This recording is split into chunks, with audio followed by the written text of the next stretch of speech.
ఓం నమః శివాయ.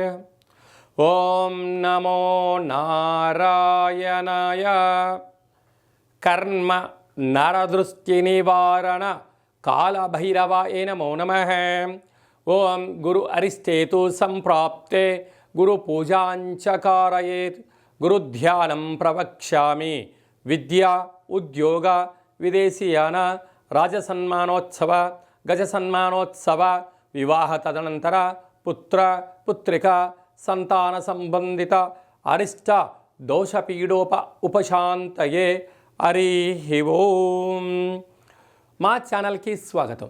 చూస్తున్న వీక్షకులకు ప్రేక్షకులకు ప్రియ కాళభైరవ భగవద్బంధులకి స్వాగతం పలుకుతూ మమ్మల్ని ఎంతగానో ఆదరిస్తూ ఉండబడినటువంటి ప్రియ సోదర సోదరీమణులకు, సనాతన ధర్మ సంరక్షకులకు, జ్యోతిష్ అభిమానులకు, పుష్కర స్నానం చేసేటువంటి ఆధ్యాత్మిక భగవద్బంధువులకి, అంటే 12 ఏళ్ళకు ఒకసారి మనకు పుష్కరాలు వస్తూ ఉంటాయి.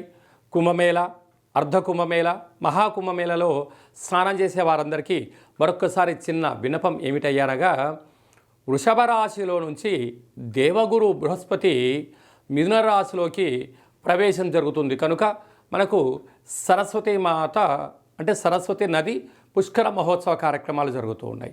కనుక మనకు తెలంగాణ రాష్ట్రంలో కాళేశ్వరం దగ్గర మనకు అంతర్వాహినిగా సరస్వతి నది పుష్కర మహోత్సవ కార్యక్రమాలు గవర్నమెంట్ వారు కూడా పెద్ద ఎత్తున ఏర్పాట్లు చేయడం జరుగుతుంది.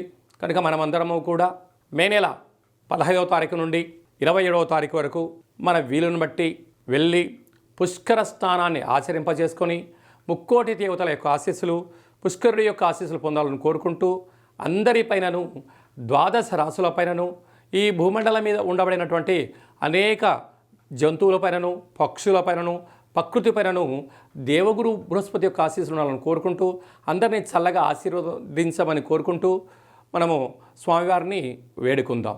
12 రాశుల్లో గ్రహ గమనాన్ని ఓసారి వీక్షింపజేద్దాం.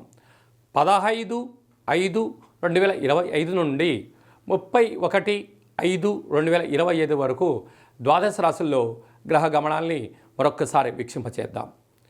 మేషరాశిలో బుధ భగవానుడు సంచార స్థితి, వృషభ రాశిలో రవి భగవానుడు ఏడాది తర్వాత సంచార స్థితి, 12 సంవత్సరముల తర్వాత మిథున రాశిలో దేవగురు బృహస్పతి సంచార స్థితి, కర్కాటక రాశిలో కుజ భగవానుడు నీచభంగ రాజయోగ సంచార స్థితి, కన్యరాశిలో కేతు సంచార స్థితి, మీనరాశిలో శుక్ర భగవానుడు, శని భగవానుడు, రాహు భగవానుడు సంచార స్థితితో ప్రారంభంలో ఇలా ఉన్నాయి.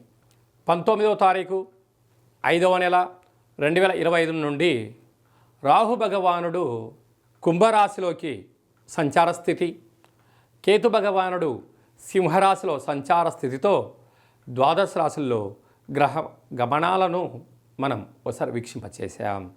వృషభ రాశి వారికి దేవగురు బృహస్పతి మిథున రాశిలో సంచారం చేయనప్పుడు ఎలాంటి ఉపయోగాలు, ఎలాంటి ఫలితాలు, అద్భుతమైనటువంటి రాజయోగాలు ఎలా కలుగుతున్నాయో, ఎలాంటి దానాల కార్యక్రమాలు ఆచరింపచేయాలో ఈ వీడియోలో సవివరంగా సంపూర్ణంగా తెలుసుకుందాం. మిథున రాశిలో ఏ నక్షత్రాలు వస్తానగా, కృతికా నక్షత్రంలోని 2, 3, 4 పాదాలు, రోహిణి నక్షత్రంలోని 4 పాదాలు, మృగశిర నక్షత్రంలో 1, 2 పాదం కలిపితే వృషభ రాశి. రాశాధిపతి శుక్ర భగవానుడు. రాశిలోనే ఏడాది తర్వాత రవి భగవానుడు సంచారం చేయడం వలన అనవసరమైన ప్రయాణాలు, దూరవాయు జల ప్రయాణాల్లో ఇబ్బందులు, అనవసరమైనటువంటి మాటల వాగ్వివాదము, చిన్న చిన్న విషయాలకు కోపం వచ్చే పరిస్థితి ఉంటుంది. అలా కాకుండా మౌనం, ధ్యానం, ఏకాగ్రత, సత్ప్రవర్తన ఉండగలిగినట్లయితే అనవసరమైన ఖర్చులు, ప్రయాణాలు, గొడవలకు దూరంగా ఉండే పరిస్థితి ఉంటుంది. అలాగా 12 సంవత్సరాల తర్వాత దేవగురు బృహస్పతి మిథున రాశిలో సంచారం చేయడం వలన వృషభ రాశి వారికి విపరీతమైన రాజయోగం, ధనపరమైనటువంటి యోగం, మీ వాక్కు శాసనం, కుటుంబంతో సఖ్యత, అన్నదమ్ములతో, అక్కాచెల్లెలతో పార్ట్నర్షిప్ వ్యవహార కార్యక్రమాలలో అద్భుతమైన రాజయోగము వృషభ రాశి వారి సొంతం.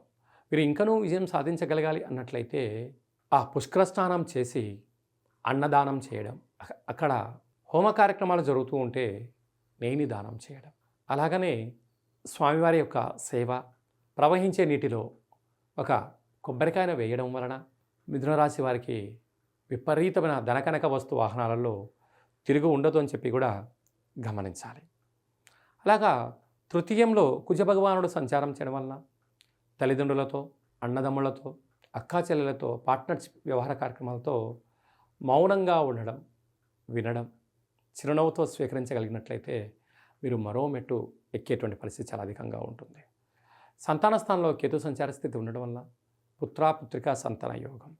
ఏకాదశంలో త్రిగ్రహ సంచార స్థితి వీరికి పట్టిందల్లా బంగారం అవుతూ ఉంటుంది.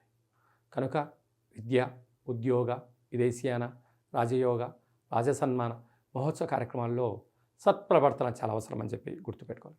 వ్యయంలో బుధ భగవానుడు ఉండడం వల్ల నూతన కార్యక్రమాలు ప్రారంభిస్తూ ఉన్నతమైన విద్య, ఉద్యోగము, వ్యాపారాలు, నూతనమైన పెట్టుబడులు వీరికి యోగదాయకం అని చెప్పి కూడా గమనించాలి.